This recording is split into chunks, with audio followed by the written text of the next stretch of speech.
Okay. So good evening ಮಕ್ಕಳು ಎಲ್ಲರಿಗೂ. ಮಕ್ಕಳು, ಇವತ್ತಿನ ತರಗತಿಯಲ್ಲಿ ನಾವು ನಾಮಪದಗಳ ಬಗ್ಗೆ ಚರ್ಚೆ ಮಾಡಲಿದ್ದೇವೆ. ಆಯಿತಾ? ಹಿಂದಿನ ತರಗತಿಯಲ್ಲಿ ಕೆಲವರು ಇದ್ದಿದ್ದಿಲ್ಲ, ಇವತ್ತು ಬಂದಿದ್ದೀರಿ. ನಿಮಗೂ ಸಹ ಇದರ ಲಾಭ, ನೀವು ಸಹ ಇದರ ಲಾಭ ಪಡಿಬೋದು. ಪುನರಾವರ್ತನೆ ಸ್ವಲ್ಪ ನೋಡೋಣ. ಹಿಂದಿನ ತರಗತಿಯಲ್ಲಿ ಏನು ಮಾಡಿದ್ವಿ ನಾವು? ಸಂಯುಕ್ತಾಕ್ಷರಗಳು. ಸಂಯುಕ್ತಾಕ್ಷರಗಳಂತ ಯಾವುದಕ್ಕೆ ಅಂತಿದ್ದೀವಿ ನಾವು? ಒತ್ತಕ್ಷರಗಳಿಗೆ. ನೀವು ಕಲ್ತಿದ್ದೀರಿ. ಅಂದರೆ ಒತ್ತಕ್ಷರಗಳಲ್ಲೂ ಎರಡು ವಿಧ ಇದ್ದಾವೆ, ಒಂದು ಸಜಾತಿ, ಇನ್ನೊಂದು ವಿಜಾತಿ. ಹೌದಲ್ವಾ? ಸಜಾತಿ ಒತ್ತಕ್ಷರಗಳಂದರೆ ವ್ಯಂಜನ, ಆ ವ್ಯಂಜನಕ್ಕೆ ಇನ್ನೊಂದು ಅದೇ ಅಕ್ಷರದ ಅದೇ ವ್ಯಂಜನ ಸಂಯುಕ್ತವಾಗಿ ಬಂತಂದರೆ ಅದಕ್ಕೇನಂತೀವಿ ನಾವು? ಸಜಾತಿ ಸಂಯುಕ್ತಾಕ್ಷರ ಅಂತ ಕರಿತೀವಿ. ಕಗೆ ಕಾವತ್ತು, ಪಗೆ ಪಾವತ್ತು, ಅದೇ ಪಾವತ್ತು, ಮಗೆ ಮಾವತ್ತು, ತಾಗೆ ತಾವತ್ತು. ಈ ಥರ ಸಾಕಷ್ಟು ಉದಾಹರಣೆಗಳನ್ನು ನಾವು ತರಗತಿಯಲ್ಲಿ ನೋಡಿದ್ವಿ. ಹೌದಲ್ವಾ? ಅದಾದ ನಂತರ ನಾವು ವಿಜಾತಿ ಅದಕ್ಕೆ ಉತ್ತರ, ಇದನ್ನು ಮಾಡಿದ್ವಲ್ವ ನಾವು? ಒಂದು ಅಭ್ಯಾಸನೂ ಸಹ ಮಾಡಿದ್ವಿ, ನೆನಪಿದೆಯಾ? ಉತ್ತರ ತಾಗೆ ತಾವತ್ತು ಹೇಗೆ ಬರಿತಿದ್ರಿ? ಇದನ್ನು ಮೊದಲು ಅರ್ಧತ್ತ ಪ್ಲಸ್ ಇನ್ನೊಂದು ಅರ್ಧತ್ತ ಪ್ಲಸ್ ಅದಕ್ಕೆ ಒಂದು ಕರೆಕ್ಟಾ? ತಾಗೆ ತಾವತ್ತು, ಕರೆಕ್ಟ್. ಈ ಥರ ನಾವು ಅದನ್ನು ಬಿಡಿಸಿ ಬರಿಬೋದಿತ್ತು. ಇದನ್ನೇನಂತ ಬರಿತಿದ್ರಿ? ಮೊದಲೊಂದು ವ್ಯಂಜನ ಪ, ಅದಕ್ಕೆ ಕೆಳಗೆ ಯಾವುದಿದೆ? ಪ. ಹೂ ಅನ್ನೋದು ಸ್ವರ ಕೊನೆಗೆ ಬರಬೇಕು. ಹೂ ಅನ್ನೋದು ಎಂಥ ಸ್ವರ? ರಸ್ವ ಸ್ವರ. ಇದೆಲ್ಲ ಸೇರಿ ಏನಾಗ್ತಿತ್ತು? ಅದು ಪು. ಕಪ್ಪು, ಉಪ್ಪು, ಪು, ಈ ಥರ ಬರ್ತಾಯಿತ್ತು. ಹೌದಲ್ವಾ? ಇದನ್ನು ಸವಿಸ್ತರವಾಗಿ ನೋಡಿದ್ವಿ. ನಂತರ ವಿಜಾತಿ ಸಂಯುಕ್ತಾಕ್ಷರ ಬಗ್ಗೆನೂ ನೋಡಿದ್ವಿ ನಾವು. ವಿಜಾತಿ ಸಂಯುಕ್ತಾಕ್ಷರಗಳಲ್ಲಿ ಏನಾಗ್ತದೆ? ಮೇಲಿರುವ ವ್ಯಂಜನಕ್ಕೆ ತನ್ನದೇ ಆದ ವ್ಯಂಜನ ಒತ್ತಕ್ಷರ ಆಗಿ ಬರೋದಿಲ್ಲ. ಸಗೆ ವಾವತ್ತು ಬಂತದೆ, ಬೇರೆ ಬೇರೆ ಬಂತಲ್ಲ. ಸನೇ ಬೇರೆ, ವನೇ ಬೇರೆ, ಪನೇ ಬೇರೆ, ನನೇ ಬೇರೆ. ರೈಟ್? ಹೌದಲ್ವಾ? ಅದೇ ರೀತಿ ಕನೇ ಬೇರೆ, ರಾನೇ ಬೇರೆ, ಗನೇ ಬೇರೆ, ರಾನೇ ಬೇರೆ. ನೋಡ್ತಾ ಇದ್ದೀರಾ? ಸೊ ಇದಕ್ಕೆ ಒಂದೇ ಥರ ಜಾತಿ ಇಲ್ಲ. ಅಲ್ಲಿ ಬೇರೆ ಬೇರೆ ಎರಡು ರೀತಿಯ ಅಕ್ಷರಗಳು, 3 ರೀತಿಯ ಅಕ್ಷರಗಳು ಬರ್ತವೆ. ಶಾಸ್ತ್ರ 3 ಥರ ಬರ್ತಾವೆ ನೋಡ್ರಿ. ವ್ಯಂಜನಗಳು 3 ಬರ್ತಾವಿಲ್ವಾ? ಶಾಸ್ತ್ರ ಇದೆಯಾ? ಶಾಸ್ತ್ರ, ಅಸ್ತ್ರ, ಸ, ತ, ರ 3 ವ್ಯಂಜನಗಳು ಬಂದವು. ಕರೆಕ್ಟಾ? ಸೊ ಹಾಗಾಗಿ ಇದಕ್ಕೆ ಏನಂತೀವಿ ನಾವು? ವಿಜಾತಿ ಸಂಯುಕ್ತಾಕ್ಷರಗಳಂತ ಕರಿತೀವಿ. ಸಾಕಷ್ಟು ಉದಾಹರಣೆಗಳನ್ನು ನೋಡಿದ್ವಿ. ಸ್ವ ಹೇಗೆ ಬರಿತೀರಿ? ವ್ಯಂಜನ ಸ ಮತ್ತು ವ ಪ್ಲಸ್ ಏನಾಗ್ತದೆ? ಸ್ವಪ್ನ. ಪ ಪ್ಲಸ್ ನ ಪ್ಲಸ್ ಸ್ವಪ್ನ. ಕರೆಕ್ಟಾ ಮಕ್ಕಳೇ? ಸ್ವಪ್ನ ಈ ಥರ ಬರಿಬೋದು ನಾವು. ಅದೇ ರೀತಿ ಇನ್ನೊಂದು ಉದಾಹರಣೆ ಇತ್ತು ನಮ್ಮ ಹತ್ರ. ಚಕ್ರ. ಕಗೆ ರಾವತ್ ಹೇಗೆ ಬರ್ತದೆ? ಕ, ಅದಕ್ಕೆ ರಾವತ್ತು ಪ್ಲಸ್ ಯಾವುದಿದೆ? ಕತ್ತಲ್ಗಟ್ಟಕ್ಕ ಬರ್ಬೇಕು ತಾನೆ. ಸೊ ಅವಾಗೇನಾಗುತ್ತೆ? ಅದು ಕ್ರ ಬರ್ತದೆ. ಕ್ರ. ಅರ್ಥ ಆಗ್ತಿದೆಯಾ ಮಕ್ಕಳೆಲ್ಲರಿಗೂ? ಸೊ ಇದನ್ನು ನಾವು ನೋಡಿದ್ವಿ. ಆದರೆ ಇವತ್ತಿನ ತರಗತಿಯಲ್ಲಿ ನಾಮಪದಗಳಿಗೆ ಬರೋಣ. ನಾಮ, ತಿರುಪತಿ ನಾಮ. ಹೌದಾ? ಅಲ್ಲ. ನಾಮ ಅಂದರೆ ಹೆಸರು ಅಂತ. ಹೆಸರು ನಾವು ಏನನ್ನಾದರೂ ಉದ್ದೇಶಿಸಿ ಮಾತಾಡಬೇಕಂದ್ರೆ ಹೆಸರಿಡದೆ ಮಾತಾಡಬೇಕಾಗತ್ತೆ. ಹೌದಲ್ವಾ? ಹೆಸರಿಲ್ಲ ಅಂದರೆ ಎಷ್ಟು ಕಷ್ಟ ಆಗ್ತಿತ್ತು. ವಸ್ತುಗಳಿಗೂ ಹೆಸರಿದ್ದಾವೆ. Chair, table, book, pen, pencil, ಅಂಗಿ, ರಬ್ಬರ್, ಭಾಳಷ್ಟು ಎಲ್ಲ ನಮ್ಮ ಪ್ರಾಪಂಚಿಕ ಆಯಿತು. ಸುತ್ತಮುತ್ತಲ ನಾವೇನು ನೋಡ್ತೀವಿ? ಎಲ್ಲದಕ್ಕೂ ಹೆಸರಿದ್ದಾವೆ. ವ್ಯಕ್ತಿಗಳಿಗೆ ಹೆಸರಿದ್ದಾವೆ. ಕರೆಕ್ಟಾಗಿ ಊರುಗಳಿಗೆ ಹೆಸರಿದ್ದಾವೆ. ಆ ಹೆಸರುಗಳಿಲ್ಲ ಅಂದರೆ ಎಷ್ಟು ಕಷ್ಟ ಆಗ್ತಿತ್ತು ನೀವು ಮಾತಾಡೋದು. ಭಾಷೆಗೆ ಹೆಸರುಗಳು ಭಾಳ ಮುಖ್ಯ ಅಲ್ವಾ? ಹೌದಲ್ವಾ? ಹೆಸರುಗಳು ಎಷ್ಟು ಮುಖ್ಯ ಇದ್ದಾವಲ್ಲ ಮಕ್ಕಳೇ, ಅದೇ ರೀತಿ ಆ ಹೆಸರುಗಳ ಸ್ವರೂಪದ ಹಿನ್ನೆಲೆ ಮೇಲೂ ಸಹ ನಾವು ಸಾಕಷ್ಟು ವಿಧಗಳಾಗಿ ವಿಂಗಡಿಸ್ತೀವಿ. ನಾಮಪದ ಅಂದರೆ ಒಟ್ಟಾರೆ ನಾಮಪದ ಅಂದರೆ ವ್ಯಕ್ತಿ, ಸ್ಥಳ, ಪ್ರಾಣಿ ಮತ್ತು ವಸ್ತು, ಇವುಗಳಿಗೆ ಏನು ಹೆಸರಿಡಿದು ಕರಿತೀವಲ್ಲ, ನಾವು ಹೆಸರುಗಳನ್ನು ಇಟ್ಟು ಕರಿತೀವಲ್ಲ, ಅದಕ್ಕೇನಂತ ಕರಿತೀವಿ? ನಾಮಪದಗಳು. ಅರ್ಥ ಆಯ್ತಾ? ವ್ಯಕ್ತಿ, ಪ್ರಾಣಿ, ವಸ್ತು, ಸ್ಥಳ. ವ್ಯಕ್ತಿ, ಪ್ರಾಣಿ, ವಸ್ತು, ಸ್ಥಳ, ಅವುಗಳಿಗೆ ತಾನೇ ನಾವು ಹೆಸರಿಡೋದು ಹೆಚ್ಚಾಗಿ. ಸೊ ಆ ಹೆಸರುಗಳನ್ನು ಏನಿಡ್ತೇವೆ ಅದಕ್ಕೆ ನಾವು ನಾಮಪದಗಳಂತ ಕರಿತೀವಿ. ನಾಮಪದಗಳನ್ನು ನಾವು ಸ್ವರೂಪದ ಹಿನ್ನೆಲೆಯಲ್ಲಿ ಸುಮಾರು 9 ರೀತಿ ಈ ಥರ ವಿಂಗಡಿಸ್ಬೋದು. ಇದನ್ನು ಕಲಿಯೋದು ಭಾಳ ಕಷ್ಟ ಅಂದ್ಕೊಬೇಡಿ, ಭಾಳ ಸುಲಭ. ವಗು ಸಂಸಂ ಪ್ರಪ್ರದಿಭಾಸ. ಭಾಳಷ್ಟು ಜನರಿಗೆ ಆಲ್ರೆಡಿ ಗೊತ್ತಿದೆ ಇದು. ವಗು ಸಂಸಂ ಪ್ರಪ್ರದಿಭಾಸ ಮಂತ್ರ ಹೇಳ್ದಂಗೆ ಆಗ್ತದಲ್ಲ. ವಗು ಸಂಸಂ ಪ್ರಪ್ರದಿಭಾಸ ಅಷ್ಟೇ ಇರೋದಿದು. ನಿಮಗೆ ಯಾರಿಗಾದರೂ ಬೈಬೇಕು ಅಂತ ಅನಿಸಿದ್ರೆ ಕಚಡತಪ್ಪ ಗಜ್ಜಡದಪ್ಪ ಅಂದ್ಬಿಟ್ರಿ ಅಷ್ಟೇ. ನೋಡ್ರಿ, ನಾವು ವ್ಯಾಕರಣದಲ್ಲಿ ಬೈಬೋದು ಇನ್ನೊಬ್ಬರಿಗೆ. ಕಚಡತಪ್ಪ ಗಜ್ಜಡದಪ್ಪ. ರೈಟ್? ಓಕೆ. ಮೂಗಲ್ಲಿ ಕೈ ಇಡೋರಿಗೆ ಏನಂತ ಕರಿಬೋದು ನಾವು? ಅನುನಾಸಿಕ ಅಕ್ಷರಗಳಂದ್ರೆ ಏನು? ಮೂಗಿನ ಸಹಾಯದಿಂದ ಉಚ್ಚರಿಸಲಾಗುವಂತಹ ಅಕ್ಷರಗಳು ಅನುನಾಸಿಕವು. ಆದರೆ ಬೈಬೋದಲ್ವ, ಅದನ್ನು ಬಳಸಿಯೂ ಸಹ ಒಬ್ಬರಿಗೆ ತಿಳಿಸ್ಬೋದು, ಅನುನಾಸಿಕ ಆಗಬೇಡಪ್ಪ. ಓಕೆ. ಸೊ ಅನುನಾಸಿಕ ಆಗಲಿಲ್ಲ ಅವ್ರು ಏನಾದರೂ ಗೊತ್ತವರು ಹಾಂ ಹಾಂ ಸ್ಟೆಥೋಸ್ಕೋಪ್ ಮಾರಿದ ಡಾಕ್ಟ್ರವರು. ಎನಿವೇಸ್, ನಾಮಪದಗಳಲ್ಲಿ 9 ವಿಧ ಇದ್ದಾವೆ. ಅದನ್ನು ನೆನಪಿಟ್ಕೊಬೇಕು ಅಂದರೆ ಭಾಳ ಸುಲಭ. ವಗು ಸಂಸಂ ಪ್ರಪ್ರದಿಭಾಸ. ಸರ್ ಏನು ಸರ್ ಇದು ವಗು ಸಂಸಂ ಪ್ರಪ್ರದಿಭಾಸ ಅಂದರೆ? ವ ಗು ಸಂ ಸಂ ಪ ಪ್ರ ಪ ಪ್ರ ದಿ ಭಾಸ ಅಷ್ಟೇ. 9 ಕ್ರಮಾನುಸಾರ ನಿಮಗೆ ನೆನಪಿಳೋದು ಬರುತ್ತೆ. ಆಮೇಲೆ ಪ್ರತಿಯೊಂದಕ್ಕೂ ಆ ಹೆಸರಲ್ಲೇ ಅರ್ಥ ಇರೋ ರೀತಿ ಇದೆ. ಪ್ರತಿಯೊಂದಕ್ಕೂ ಹೆಸರಲ್ಲೇ ನಿಮಗೆ ಅರ್ಥ ಸಿಕ್ಬಿಡುತ್ತೆ. ಮೊದಲನೇದಾಗಿ ವಸ್ತುವಾಚಕ. ವಸ್ತುವಾಚಕ ಅಂದ್ರೇನು? ವಸ್ತುಗಳಿಗೆ ಮತ್ತು ಊರುಗಳಿಗೆ, ಅಥವಾ ವಸ್ತುಗಳಿಗೆ, ಊರುಗಳಿಗೆ ಮತ್ತು ಮನುಷ್ಯರಿಗೆ ಏನು ಹೆಸರಿಡ್ತೀವಲ್ಲ, ಅವೆಲ್ಲವೂ ಯಾವುದ್ರಲ್ಲಿ ಬರುತ್ತೆ? ವಸ್ತುವಾಚಕದಲ್ಲಿ ಬರುತ್ತೆ. ವಸ್ತುವಾಚಕ ಆದರೆ ಒಂದು ನಿಮಿಷ ಮಕ್ಕಳೇ, ಸಾರಿ. ವಸ್ತುವಾಚಕದ ನಾಮಪದಗಳಿದಾವಲ್ಲ, ಇದನ್ನು ಸಹ ನಾವು ಮತ್ತೆ 3 ಥರ ಮಾಡ್ತೀವಿ. ರೂಢನಾಮ, ಅಂಕಿತನಾಮ, ಅನ್ವರ್ಥನಾಮ. ಕೇಳಿದಿರಿ ಎಲ್ಲರೂ? ರೂಢನಾಮ, ಅಂಕಿತನಾಮ, ಅನ್ವರ್ಥನಾಮ. ರೂಢನಾಮ ಅಂದರೆ ರೂಢಿಯಲ್ಲಿ ನಾವು ಹೇಳ್ಕೊಂತ ಬಂದಿರ್ತೀವಿ. ನಾವೇನು ನಾಮಕರಣ ಮಾಡಲ್ಲ ಅದಕ್ಕೆ.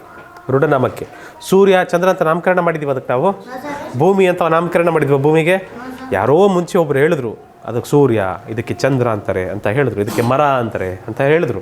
ಅವಾಗಿಂದ ನಾವೇನು ಮಾಡ್ತಾಯಿದ್ದೀವಿ? ರೂಢಿ ಪ್ರಕಾರ ಅದನ್ನೇ ಬಳಸ್ತಾ ಬರ್ತಾಯಿದ್ದೀವಿ. ಕರೆಕ್ಟ್?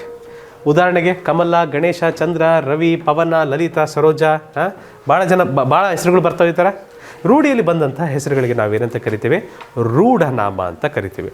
ನಂತರ ಬರುವುದು ನಿಮಗೆ ಅಂಕಿತನಾಮ. ಅಂಕಿತನಾಮ ಅಂದರೆ ನಾಮಕರಣ ಆಗಬೇಕು. ನಾಮಕರಣ ಮಾಡಿ ಹೆಸರಿಡ್ತೀರಲ್ಲ, ಅದಕ್ಕೇನಂತೀರಿ? ಅಂಕಿತನಾಮ. ಅಥವಾ ನಾಮಕರಣ ಆಗದೇನೂ ಸಹ ಹೆಸರಿಡ್ಬೋದು. ನಿಮ್ಮ ನಾಯಿಗೆ ಹೆಸರಿಡ್ತೀರಿ, ಅದೇನಾಗ್ತದೆ? ಅಂಕಿತ. ನೀವು ಅಂಕಿತ ಕೊಟ್ಟರೆ, ನೀವು ಅಂಕಿತ ಮಾಡೋದಂಥ ನಾಮ ಅದು.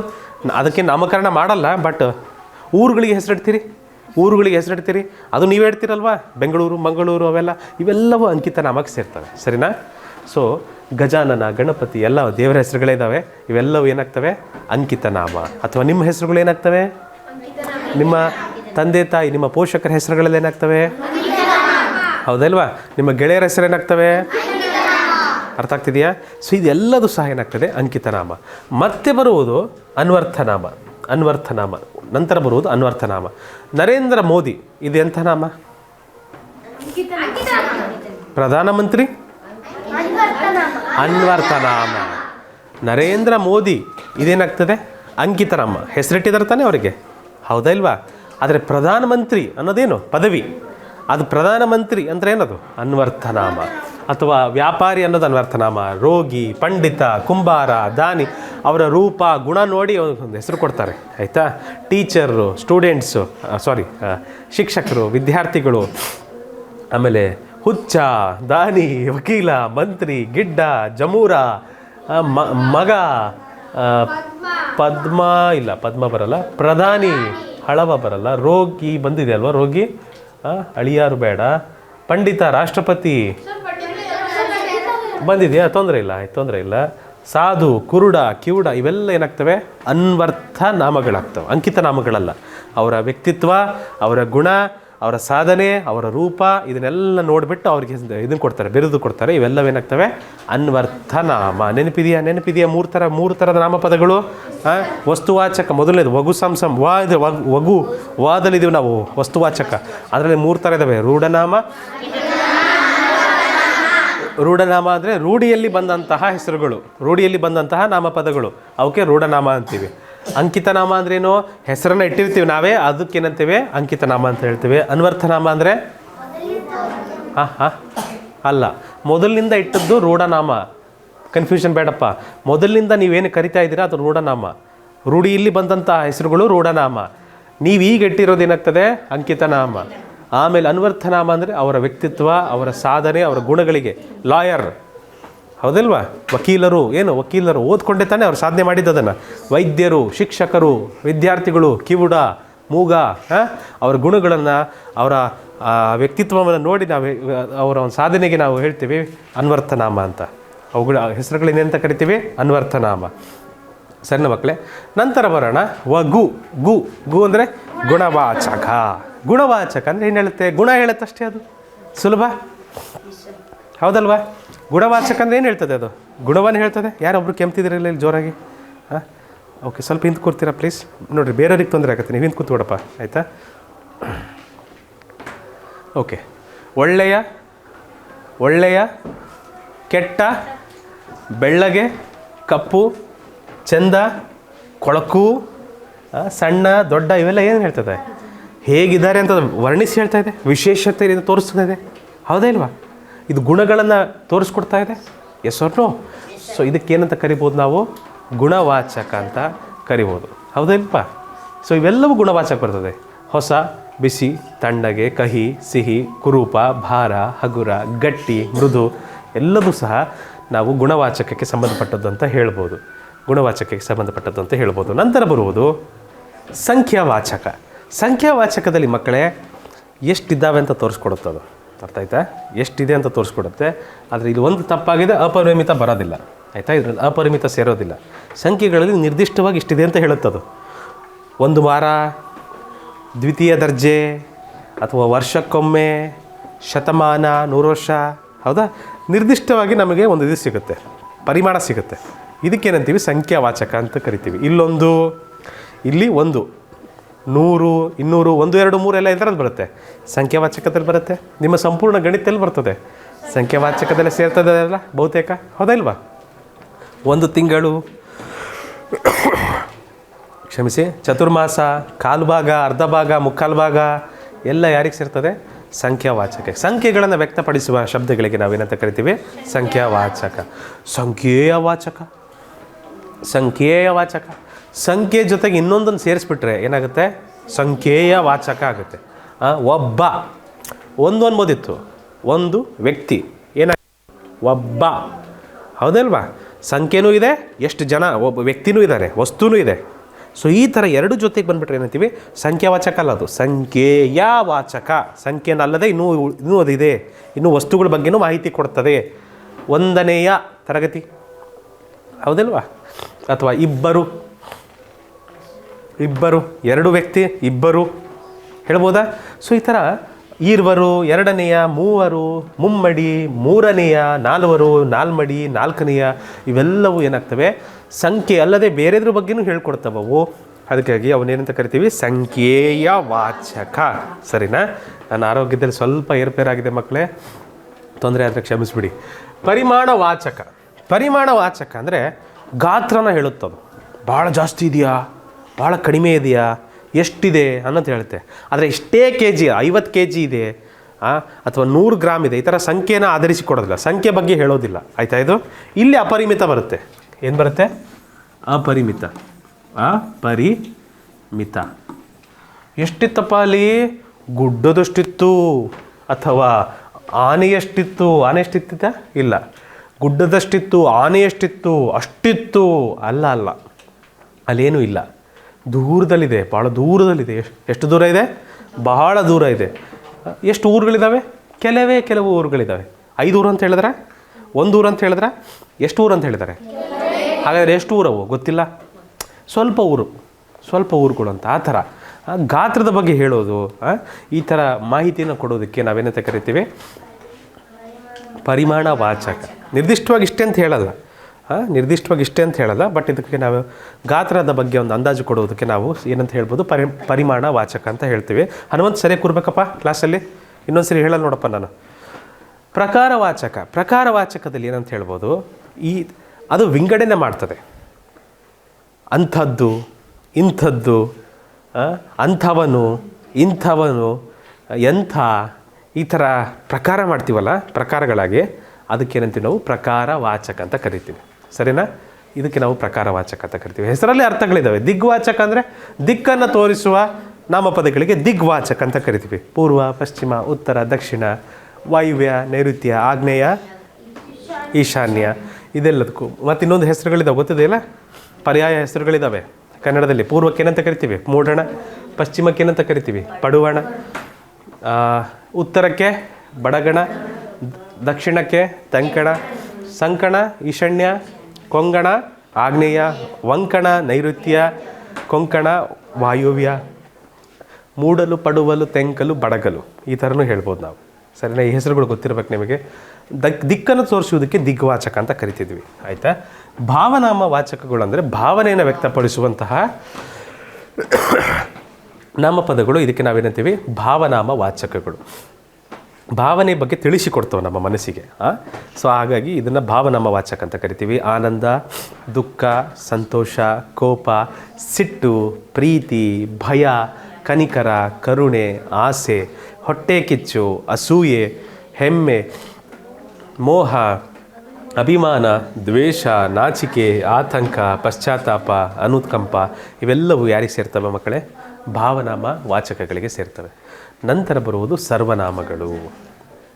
ಸರ್ವನಾಮಗಳಂದರೆ ನೀವು ಹೆಸರು ಬದಲು ಬೇರೆ ಏನಾದರೂ ಕರಿತೀರಲ್ಲ, ಅವನು, ಅವಳು, ಇವನು, ಇವರು, ಅದು, ಇದು, ಇದನ್ನು ಕರಿತೀರಲ್ಲ, ಹೆಸರು ಬದಲು ಬೇರೆ ಬೇರೆ ಹೆಸರು ಬೇರೆ ಪದಗಳನ್ನು ಬಳಸ್ತಿರಲ್ಲ, ಅದೆಲ್ಲ ಏನಾಗ್ತದೆ? ಸರ್ವನಾಮ. ಸರ್ವ ಅಂದರೆ ಎಲ್ಲ, ಸರ್ವ ಅಂದರೆ ಎಲ್ಲ, ಎಲ್ಲರಿಗೂ ಸೂಚಿಸ್ಬೋದು ಈ ಪದಗಳನ್ನು ಹೆಸರ ಬದಲಾಗಿ. ಅದಕ್ಕೇನಂತೀವಿ ನಾವು? ಸರ್ವನಾಮಗಳು ಅಂತ ಕರಿತೀವಿ. ಅರ್ಥ ಆಗ್ತಿದೆ ಎಲ್ಲರಿಗೂ? ಎಲ್ಲರಿಗೂ ಅರ್ಥ ಆಗ್ತಿದೆಯಾ? ಪ್ರಶ್ನೆಗಳಿಗೆ ಹೋಗ್ತೀವಿ ಇದರ ನಂತರ ನಾವು. ಇನ್ನೊಮ್ಮೆ ನೋಡ್ಬೋದಾ? ನಾಮಪದದಲ್ಲಿ ಎಷ್ಟು ವಿಧಗಳಿದ್ದಾವೆ? ಅದರಲ್ಲಿ ಮೊದಲನೇದು ವಸ್ತುವಾಚಕ, ವಗು ಸಂಸಂ. ಮೊದಲನೇದು ವಸ್ತುವಾಚಕ ಬರ್ತದೆ. ವಸ್ತುವಾಚಕದಲ್ಲಿ ಎಷ್ಟು ವಿಧಗಳಿದ್ದಾವೆ? ವಸ್ತುವಾಚಕದಲ್ಲಿ ಎಷ್ಟು ವಿಧಗಳಿದ್ದಾವೆ? 9 3 3 ವಿಧಗಳಿದ್ದಾವೆ. ಮೊದಲನೇದು, ಎರಡನೇದು, ಮೂರನೇದು, ನಾಲ್ಕನೇದು ಆಯಿತು. ರೂಢನಾಮ, ಅಂಕಿತನಾಮ, ಅನ್ವರ್ಥನಾಮ. ಮತ್ತು ವಸ್ತುವಾಚಕ ಆದಮೇಲೆ ಬರುವುದು ಗುಣವಾಚಕ. ವಸ್ತುವಾಚಕದಲ್ಲಿ ರೂಢನಾಮ, ಅಂಕಿತನಾಮ, ಅನ್ವರ್ಥನಾಮ ಆಯಿತು. ರೂಢನಾಮಕ್ಕೆ ಯಾಕೆ ರೂಢನಾಮ ಅಂತ ಕರಿತಿದ್ವಿ? ರೂಢಿಯಿಂದ ಬಂದಂಥ ಹೆಸರುಗಳನ್ನು ರೂಢನಾಮ ಅಂತ ಕರಿತಿದ್ವಿ. ಅಂಕಿತನಾಮ ಹೆಸರಿಟ್ಟು ಕರಿತೀವಲ್ವ, ಊರ ಹೆಸರು, ವ್ಯಕ್ತಿಯ ಹೆಸರು, ಅದಕ್ಕೆ ಏನಂತೀವಿ? ಅಂಕಿತನಾಮ ಅಂತ ಕರಿತೀವಿ. ಅನ್ವರ್ಥನಾಮ ಅಂತ ಇದ್ದಿದ್ದರೆ ಅನ್ವರ್ಥನಾಮಕ್ಕೆ ಏನಂತ ಯಾವುದಕ್ಕೆ ಅನ್ವರ್ಥನಾಮ ಅಂತ ಕರಿತಿದ್ವಿ? ಗುಣ, ಸ್ವಭಾವ, ವ್ಯಕ್ತಿತ್ವ, ಸಾಧನೆ ಅದನ್ನು ಪ್ರತಿನಿಧಿಸುವ ಹೆಸರುಗಳಿರ್ತಿದ್ವು, ಅವಕ್ಕೆ ಏನಂತಿದ್ವಿ? ಅನ್ವರ್ಥನಾಮ. ಆಮೇಲೆ ಬಂದದ್ದು ಗುಣವಾಚಕ. ಗುಣವನ್ನು ತೋರಿಸಿಕೊಡುವಂತಹ ಹೆಸರುಗಳಿಗೆ ಗುಣವಾಚಕ ಅಂತೀವಿ. ಸಂಖ್ಯಾವಾಚಕ ಅಂದರೆ ಸಂಖ್ಯೆ ಹೇಳುತ್ತೆ, ಅದಕ್ಕೆ ಸಂಖ್ಯಾವಾಚಕ ಅಂತೀವಿ. ಸಂಖ್ಯೇಯ ವಾಚಕ ಅಂದರೆ ಸಂಖ್ಯೆ ಜೊತೆಗೆ ಇನ್ನೊಂದು ಮಾಹಿತಿನೂ ಕೊಡುತ್ತೆ. ಅದು ಸಂಖ್ಯೆ ಜೊತೆಗೆ ಇನ್ನೊಂದು ಮಾಹಿತಿನೂ ತೋರಿಸ್ಕೊಡುತ್ತೆ, ಅದಕ್ಕೆ ಏನಂತೀವಿ? ಸಂಖ್ಯೇಯ ವಾಚಕ. ಪರಿಮಾಣವಾಚಕ ಅಂದರೆ ಗಾತ್ರ ತೋರಿಸುತ್ತೆ. ಆನೆಯಷ್ಟು, ಗುಡ್ಡದಷ್ಟು, ಅಲ್ಪ, ಸ್ವಲ್ಪ, ಕೆಲವು, ಹಲವು ಇವೆಲ್ಲ ಪರಿಮಾಣವಾಚಕದಲ್ಲಿ ಬರುತ್ತೆ. ಪ್ರಕಾರವಾಚಕದಲ್ಲಿ ವಿಂಗಡಣೆ ತೋರಿಸುತ್ತೆ. ಅಂಥದ್ದಿದು, ಇಂಥದ್ದಿದು, ಎಂಥದ್ದು, ಅಂಥವನು, ಇಂಥವಳು, ಇದೆಲ್ಲ ಪ್ರಕಾರ ಮಾಡಿ ತೋರಿಸುತ್ತೆ ಪ್ರಕಾರವಾಚಕ. ದಿಗ್ವಾಚಕ ದಿಕ್ಕನ್ನು ತೋರಿಸುತ್ತೆ. ಭಾವನಾಮ ವಾಚಕಗಳು ಭಾವನೆಯನ್ನು ವ್ಯಕ್ತಪಡಿಸ್ತವೆ. ಸರ್ವನಾಮಗಳು ಹೆಸರು ಬಿಟ್ಟು ಬೇರೆ ಎಲ್ಲ ಕರೆಯೋದಕ್ಕೆ ಏನಂತೇವೆ? ಸರ್ವನಾಮಗಳು. ಬರುತ್ತಾ ಇಷ್ಟ ಎಲ್ಲರಿಗೂ? ಕ್ಷಮಿಸಿ, ಪ್ರಶ್ನೆಗಳಿಗೆ ಹೋಗ್ಬೋದಾ ಮಕ್ಕಳೇ? ರೆಡಿ ಇದ್ದೀರಾ? ಓಕೆ, ಚಲೋ. ಈ ಕೆಳಗಿನವುಗಳಲ್ಲಿ ಯಾವುದು ಭಾವನಾಮದ ಸರಿಯಾದ ಉದಾಹರಣೆ? ಭಾವನಾಮ ಕರಿಯ, ಬಿಳಿಯ ಏನು ತೋರಿಸುತ್ತಿದ್ದು? ಗುಣವಾಚಕ ಹೌದಾ? ಕಪ್ಪಗೆ, ಬೆಳ್ಳಗೆ ಅದೆಲ್ಲ ಗುಣ ತೋರಿಸುತ್ತೆ. ಆಯಿತು. ನಾನು, ನೀನು ಸರ್ವನಾಮಗಳು. ಒಬ್ಬ, ಇಬ್ಬ, ಒಬ್ಬರು, ಇಬ್ಬರು ಸಂಖ್ಯೇಯ ವಾಚಕ. ಇದು ಯಾವುದು ಬರಲ್ಲ ಅಂದರೆ ಉಳಿಯೋದು ಯಾವುದು? ನೋಡು, ನೋಟ. ಹೌದಾ? ಭಾವವಾಚಕ ಅಂತ ಹೇಳ್ಬೋದು ಇದನ್ನು. ಕರೆಕ್ಟಾ? ಸಂಖ್ಯೇಯ ವಾಚಕ ಪದಕ್ಕೆ ಸರಿಯಾದ ಉದಾಹರಣೆ ಯಾವುದು? ಮೂವರು. ಮೂವರು ಕರೆಕ್ಟಾ? 3 ಜನ, ಹೌದಿಲ್ವಾ? 3 + ಜನ, ಮೂವರು. ಸೊ ಸಂಖ್ಯೆ ಅಲ್ಲದೆ ಅದರ ಕ್ಷಮಿಸಿ, ಆಪ್ಷನ್ ಸಿ. ಅರ್ಥ ಆಗ್ತದೆ? ಓಕೆ. ಸಂಖ್ಯೇಯ ವಾಚಕ ಆಯಿತು. ಮುಂದೆ ಹೋಗ್ಬೋದಾ? 3 ಅಡಿನೂ ಬರ್ಬೋದಾ? 3 ಅಡಿ. ನನ್ನ ಪ್ರಕಾರ ಪ್ರಶ್ನೆ ಏನಾಗಬೇಕು ಗೊತ್ತಾ? ಸಂಖ್ಯೆಯ ಪದಕ್ಕೆ ಸರಿಯಲ್ಲದ ಉದಾಹರಣೆ ಯಾವುದು? 3. ಕರೆಕ್ಟಾ? ಇದು ಹೇಳ್ಬೋದಾ? ಓಕೆ. ಯಾಕಂದರೆ ಸಂಖ್ಯಾವಾಚಕ ಆಗ್ತಿತ್ತು ಅದು. ಪಂಡಿತ ಎಂಬುದು ಯಾವ ವಿಧದ ನಾಮಪದ? ಪಂಡಿತರು ಅಂದರೆ ಅನ್ವರ್ಥನಾಮ. ವೃತ್ತಿ ಆಗ್ತದೆ, ವೃತ್ತಿಗಳೆಲ್ಲವೂ ಅನ್ವರ್ಥನಾಮಗಳಲ್ಲಿ ಬರ್ತದೆ. ಪರಿಮಾಣವಾಚಕ ಪದಗಳಿಗೆ ಸೂಕ್ತ ಉದಾಹರಣೆ ಯಾವುದು? ಸುಂದರ, ಚಂದ ಇದೆಲ್ಲ ಏನು? ಗುಣವಾಚಕ. 1 2 ಎಲ್ಲ ಸಂಖ್ಯೆವಾಚಕ. ಅವನು, ಇವಳು ಸರ್ವನಾಮಗಳು. ಇಷ್ಟು, ಅಷ್ಟು, ಎಷ್ಟು ಇವೆಲ್ಲ ಏನಾಗ್ತದೆ? ಪರಿಮಾಣವಾಚಕ. ಗುಣವಾಚಕ ಪದಕ್ಕೆ ಸರಿಯಾದ ಉದಾಹರಣೆ ಯಾವುದು? ಗುಣವಾಚಕ. ಕಾವೇರಿ ಗುಣವಾಚಕನ? ನಾಮಪದ ಆಗುತ್ತಲ್ವ ಕಾವೇರಿ? ಬರೋದಿಲ್ಲ. ಕಾವೇರಿ ಇದು ಬರ್ತದೆ, ವಸ್ತುವಾಚಕ ಆಗ್ತದೆ ಕಾವೇರಿ. ರೂಢನಾಮನೂ ಆಗ್ಬೋದು. ಇಲ್ಲ ಅಂಕಿತನಾಮ ಆಗುತ್ತೆ. ಅಂಕಿತನಾಮ ಆಗುತ್ತೆ. ಕೆಲವು ಅದೇನಾಗ್ತದೆ? ಕೆಲವು, ಹಲವು ಪರಿಮಾಣವಾಚಕ ಆಗುತ್ತೆ. ಇದು ಅಲ್ಲ, ನಮಗೆ ಗುಣವಾಚಕ ಬೇಕು. ಕುರುಡ ಏನಾಗ್ತದೆ? ಗುಣವಾಚಕ ಆಗುತ್ತೆ. ಕುರುಡ ಗುಣವಾಚಕ ಆಗುತ್ತೆ. ಇದು ಬರಲ್ಲ. ಕೆಂಪು ಅಲ್ಲ, ಒಂದು ನಿಮಿಷ, ನಮಗೆ ಬೇಕಾಗಿರೋದು ಗುಣವಾಚಕ. ಕುರುಡ ಏನಾಗುತ್ತೆ? ಕುರುಡ ಗುಣವಾಚಕ ಆಗಲ್ಲ. ನನ್ನ ಪ್ರಕಾರ ಅನ್ವರ್ಥನಾಮ ಆಗುತ್ತಾ? ಅನ್ವರ್ಥನಾಮ ಆಗುತ್ತಲ್ವಾ ಕುರುಡ? ಹೌದಲ್ವಾ? ಕುರುಡ ಬರೋದಿಲ್ಲ, ಕೆಂಪು ಬರುತ್ತೆ ಗುಣವಾಚಕ. ಹೆಂಗಿದೆ? ಕೆಂಪಗಿದೆ ಹೇಳ್ಬೋದಿಲ್ವಾ? ಡಿ, ಕೆಂಪು ಸರಿ ಆಗ್ತದೆ. ಬೆಂಗಳೂರು ಯಾವ ವಿಧದ ನಾಮಪದ? ಅಂಕಿತನಾಮ. ಕರೆಕ್ಟ್. ಊರುಗಳ ಎಲ್ಲ ಹೆಸರುಗಳು ಅಂಕಿತನಾಮದಲ್ಲಿ ಬರ್ತವೆ ಮಕ್ಕಳೇ, ಆಯ್ತಾ? ಸರ್ವನಾಮಗಳಿಗೆ ಸರಿಯಾದ ಉದಾಹರಣೆ ಯಾವುದು? ನಾನು, ನೀನು, ಆನು, ತಾನು. ಯಾರು ಬರ್ತಿದ್ದದು? ಸರ್ವನಾಮ ಸರಿ. ಅದೊಂದು ದ.ರಾ. ಬೇಂದ್ರೆಯವ್ರ ಕೃತಿ ಇದೆಯಪ್ಪ, ನಾಲ್ಕು ತಂತಿ. ಜ್ಞಾನಪೀಠ ಪ್ರಶಸ್ತಿ ಸಿಕ್ಕಿದೆ ಅವರಿಗೆ. ವಸ್ತುವಾಚಕ ಪದದ ವಿಧಗಳು ಎಷ್ಟಿದ್ದಾವೆ? ಎರಡು ವಿಧ ಅಲ್ವಾ? ಯಾವ್ಯಾವು?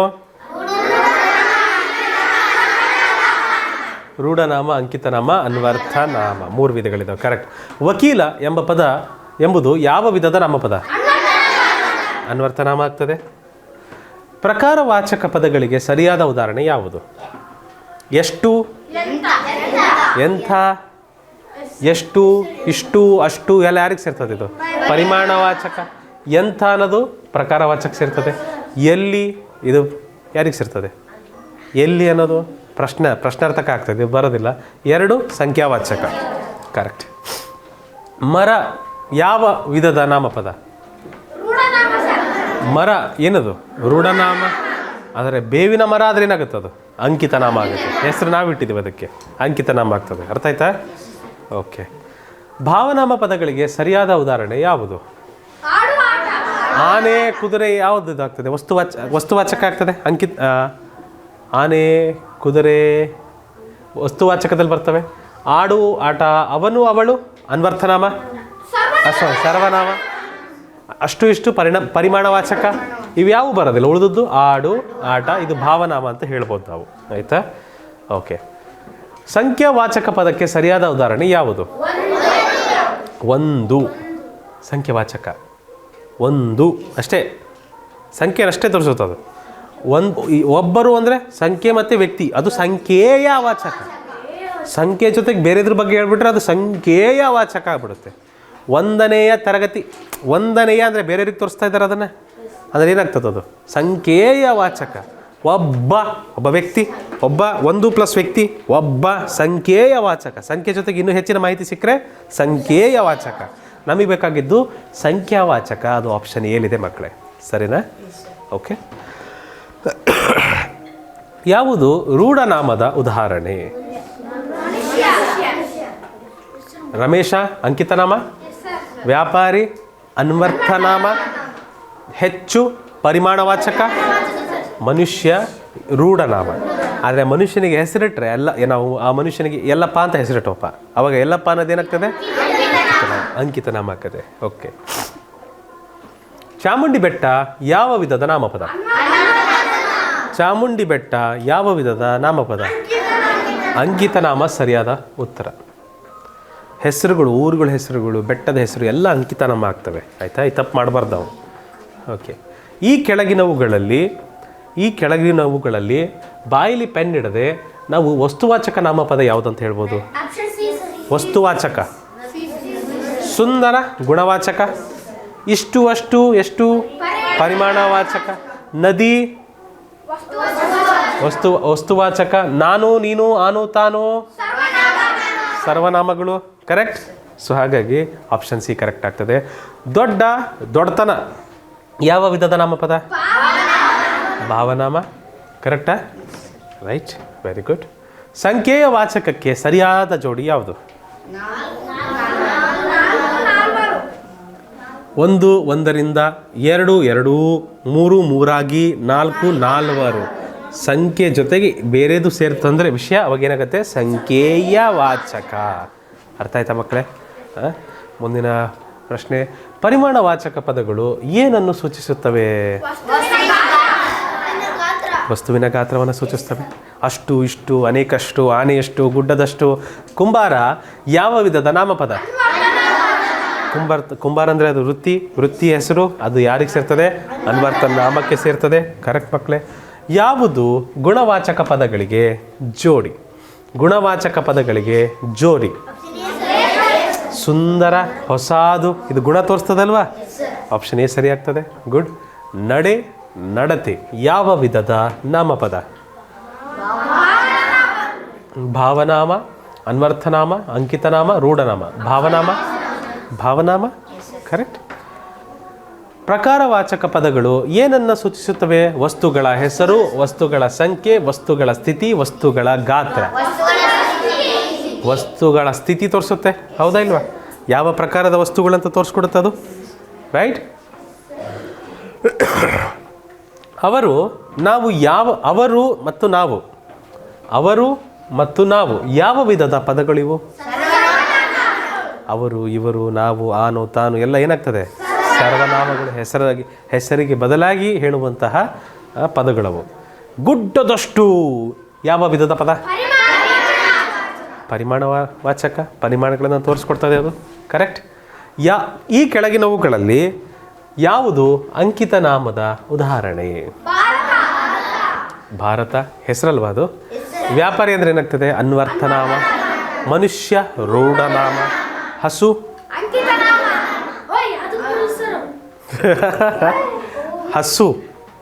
ಹಸು ರೂಢನಾಮ. ಹಸುವಿಗೆ ಲಕ್ಷ್ಮಿ, ಗೌರಿ ಅಂತ ಹೆಸರಿಟ್ಟರೆ ಅಂಕಿತ ನಾಮ ಆಗುತ್ತೆ. ಆಯಿತಾ? ಸರಿ. ರೂಢನಾಮಕ್ಕೆ ಸರಿಯಾದ ವ್ಯಾಖ್ಯೆ ಯಾವುದು? ರೂಢನಾಮ ಅಂದರೆ ರೂಢಿಯಿಂದ ಬಂದಂಥ ಪದಗಳು. ರೈಟ್. ಆಪ್ಷನ್ ಸಿ ಕರೆಕ್ಟ್ ಆಗ್ತದೆ ಕಂದ.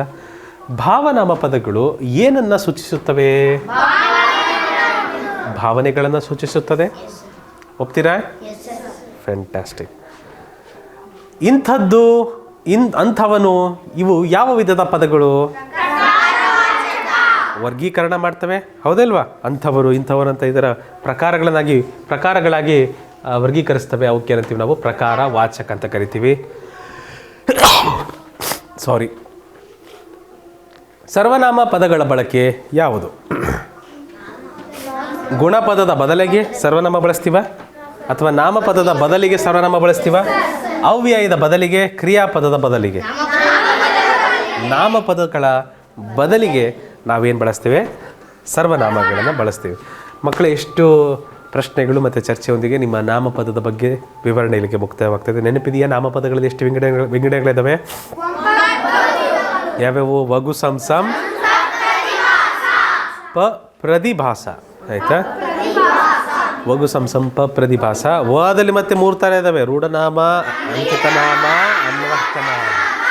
ಇಷ್ಟು ನೆನಪಿತ್ತಂದರೆ ನಿಮಗೆ ನಾಮಪದಗಳ ಮೇಲೆ ಯಾವುದೇ ಪ್ರಶ್ನೆಗಳು ಬಂದರೂ ನೀವು ಉತ್ತರಿಸ್ತೀರಿ.